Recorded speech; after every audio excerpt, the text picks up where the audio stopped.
أعوذ بالله السميع العليم من الشيطان الرجيم بسم الله الرحمن الرحيم الحمد لله رب العالمين وبه نستعين وصلى الله على محمد وعلى الطاهرين وعلى الله عليهم أجمعين من الآن إلى قيام يوم الدين آمين رب العالمين.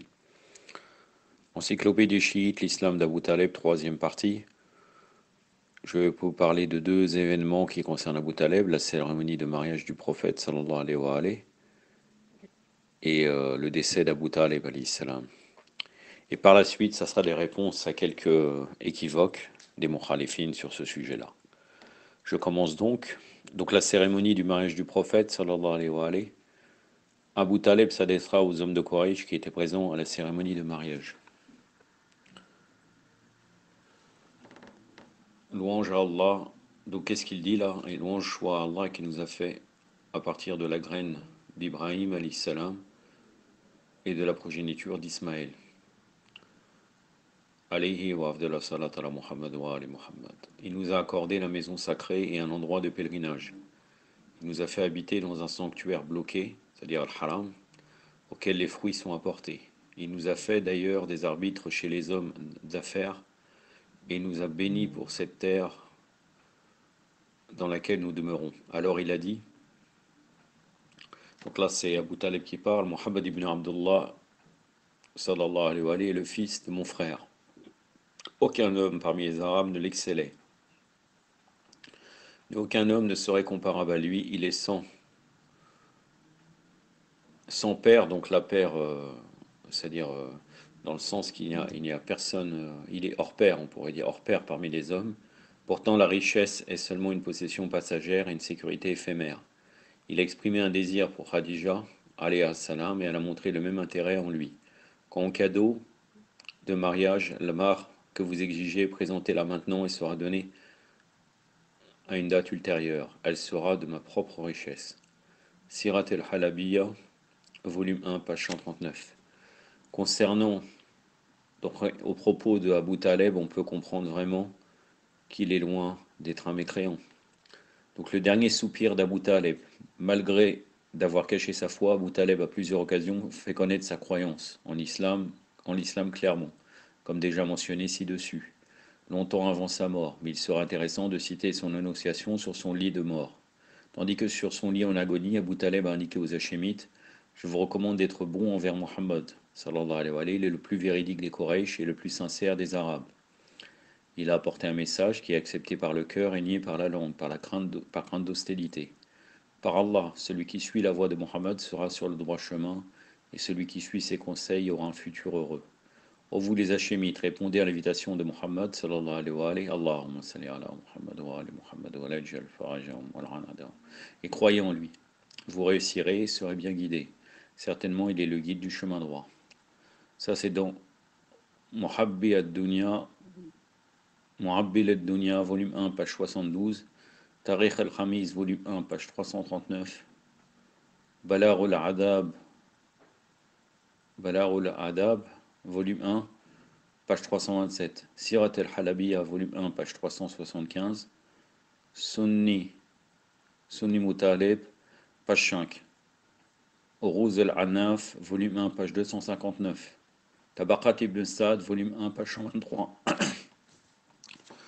On rapporte dans le livre d'Al-Bayhaqi, Dalail al-Nubuwah, qui lorsque Abu Taleb était au moment de sa mort, il a déplacé ses lèvres. Al-Abbas, l'oncle du prophète, se plia vers le bas pour écouter ce qu'il disait. Il s'est alors soulevé et dit, par Allah, il a poussé la parole que vous lui avez demandée au messager d'Allah. Donc là, d'après Al-Bayhaqi, une référence des Mukhalifines, il a vraiment fait le shahada. Abbas l'a entendu. Dalail al-Nubuwah par Al-Bayhaqi, volume 2. Bayhaqi, volume 2, page 101. Ibn Hisham, édition du Caire, page 146. Comme cité dans Sirat al-Nabi par Shibli et Normani, volume 1, page 219 à 220. En outre, dans le même livre, on enregistre que le prophète sallallahu alayhi wa sallam s'est tenu à l'enterrement d'Abu Taleb et dit, en effet, vous avez agi avec bonté envers votre proche parent, soyez bien récompensé, ô oncle. Dalail al-Nubuwah par Al-Bayhaqi, volume 2, page 101. La même référence, volume 2, page 103. l'histoire de Khatib el-Baghdadi, volume 13, page 196. Histoire d'Ibn Kassir, volume 3, page 125. Et la Risaba, volume 4, page 116. Tadqiras Sept, page 2. Histoire de l'Yaqoubi, volume 2, page 26. Page 26. Je voudrais ajouter quelque chose. Si au moment de l'enterrement, le prophète sallallahu alayhi wa sallam a dit soyez bien récompensés ô oncle, c'est un doua bien sûr du prophète, un désir et un doua du prophète. Il est évident que le prophète sallallahu alayhi wa sallam déjà ne prie pas sur les mécréants, ça c'est une certitude, on l'a démontré précédemment. Et son doua est bien sûr accepté. Donc il est forcément récompensé Abu Talib. Donc quelques références maintenant chiites sur Abu Talib. Abu Abdallah, l'imam Jafar Sadiq alayhi salam, a indiqué le cas d'Abu Talib était comme celui du peuple de la caverne. Donc l'histoire du peuple de la caverne, c'est sourate 18, versets 9 à 26. Il a caché sa foi et révélé son polythéisme. Pourtant Allah lui accorda une double récompense. Là c'est dans le Kafi de, bien sûr, Siqat al-Islam al-Kolayni, volume 1, page 448. El-Amini el-Radir, volume 7, page 330. Dans une autre tradition, l'imam Jafar Sadiq alayhi salam a indiqué, tandis que l'imam Ali alayhi salam se reposait avec Urba à Koufa, entouré par un groupe, un homme se leva et dit « Commandant des croyants, vous êtes dans cette grande position à laquelle Allah vous a placé, tandis que votre père souffre de l'enfer. » L'imam a répondu « Taisez-vous, qu'Allah défigure votre bouche. Par celui qui a envoyé Mohammed sallallahu alayhi wa sallam avec la vérité, si mon père intervient pour chaque pécheur sur la surface de la terre, Allah acceptera son intervention. » Donc là, il montre vraiment le haut degré de Abu Talib qui pourrait intercéder pour toute l'humanité. Et l'Irtijaj Tabarsi, volume 1, page 341.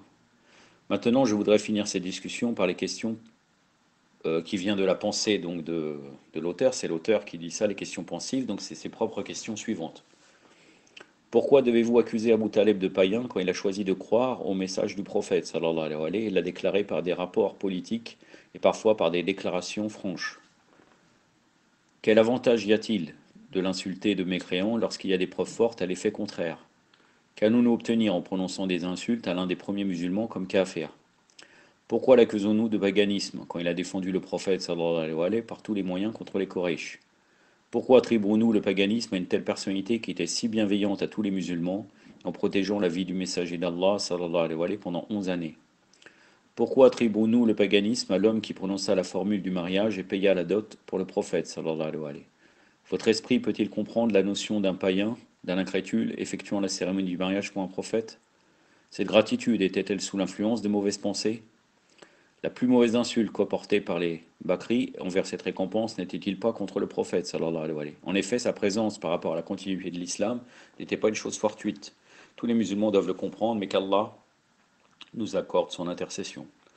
Ces questions-là, je vous invite, ces questions-là ne sont pas là pour rien. Il est utile quand quelqu'un, après lui avoir relaté les faits sur Abu Talib, on peut lui poser ce type de questions pour voir ce qu'il répondrait, ce Bakri. Mais bon, toujours très très souvent, c'est pas pour tout le monde, mais très souvent le Bakri comprend strictement rien. Comme dit Shir Hassan al-Ayari, quand le Bakri est présent, la raison s'en va. Donc maintenant, certains équivoques concernant Abu Talib.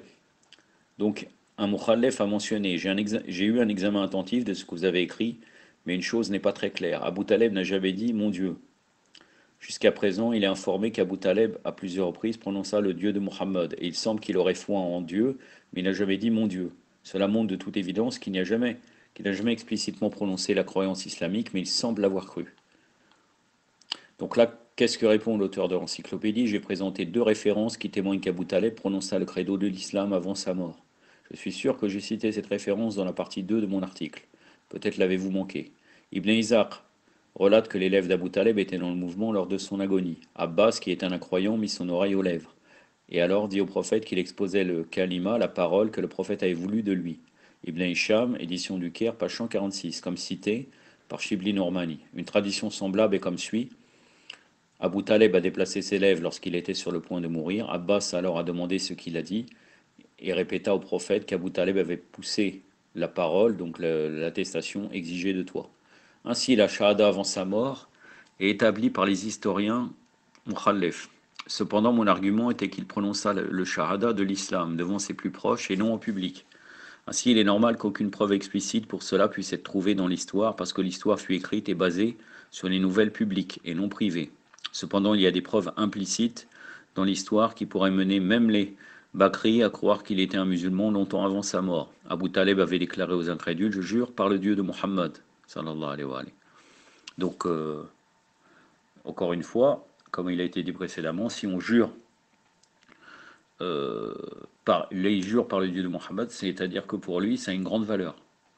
Puisque quand on jure sur la chose qu'on considère sacrée ou très importante pour nous. L'histoire est un autre exemple et un argument. Pourquoi un incroyant jurerait par le nom d'Allah qui ne croit pas? Quand on veut quelque chose, il ou elle jure par quelque chose qui est éminent pour lui ou elle. Là, l'auteur répète ce que je viens de vous dire. Autrement, il ou elle ne ferait pas ce rapport pour d'autres. Laissez-moi vous offrir un exemple. Si un homme va au-devant des tribunaux aux États-Unis, s'il est chrétien, il devra jurer par la Bible. Mais s'il ne déclare pas être un chrétien, il devra jurer par son livre saint et non par la Bible, parce que son témoignage par la Bible ne sera pas convaincu, ne sera pas une preuve, ne sera pas une chose, comment dire, valable, ou parce que là il dit ne sera pas convaincu par la cour lorsqu'il exécuta le serment. Enfin bon, vous avez compris. Pensez à cela, les Koresh ont eu de nombreux dieux importants à ce moment-là, comme Robal et Raoza. Pourquoi Abu Taleb devrait tous congédier ses idoles et jurer par un dieu qui ne croit pas dans votre optique? Un autre Moukhallef a commenté: est-il possible qu'une personne soit un musulman sans prononcer explicitement cette conviction? Certes, il a été monothéiste et non pas un idolâtre, mais tous les monothéistes ne sont pas des musulmans. Donnez votre avis, s'il vous plaît. Donc là, l'islam est l'état d'une soumission par le cœur. Un hypocrite déclare cependant qu'il est musulman, mais en effet, il ne l'est pas. Pour cette même raison, il est difficile de juger si une personne est musulmane ou pas. Cependant, vous avez raison, on doit prononcer la shahada pour devenir musulman, mais il n'est pas nécessaire de le dire en public. S'il craint de la poursuite ou s'il découvre qu'en cachant sa croyance, il peut mieux servir à ses nobles pensées. Ceci s'appelle la taqiyya, donc on peut prononcer la shahada en privé, par exemple quand il est seul ou avec le prophète, et sera de ce fait musulman. Sallallahu alayhi wa alayhi. En fait, la taqiyya et l'hypocrisie sont deux choses opposées. J'ai un dossier sur ce sujet, la taqiyya, que je vous exposerai sous peu, Inch'Allah, qui est prouvé par le Coran et hadiths respectifs, aussi bien que la logique. Donc là, bientôt, dans cette encyclopédie, il traitera de la taqiyya. J'en ai terminé. La prochaine fois, ça sera Hazar est-il le père du prophète Ibrahim alayhi salam? C'est assez court. Après, bon, je diviserai même quand ça sera court, comme ça permettra que le frère qui met en ligne les audios sur YouTube a bien des sujets séparés. La prochaine fois, ça sera sur Hazar était-il le père du prophète Ibrahim alayhi salam? Puis par la suite, ça serait qui était Kulsoum, l'épouse d'Omar. Ce sera un sujet assez petit, hein. Bon, de toute façon, après il y aura un long sujet sur les compagnons qui ont tué Osman. Comme quoi, vous allez voir donc que les revendications des ennemis contre l'imam Ali par rapport à ce sujet sont totalement erronées et c'est eux-mêmes qui sont les plus coupables concernant ce sujet. أكتفي بهذا القدر وصلى الله على محمد وعلى آله الطاهرين والسلام عليكم ورحمة الله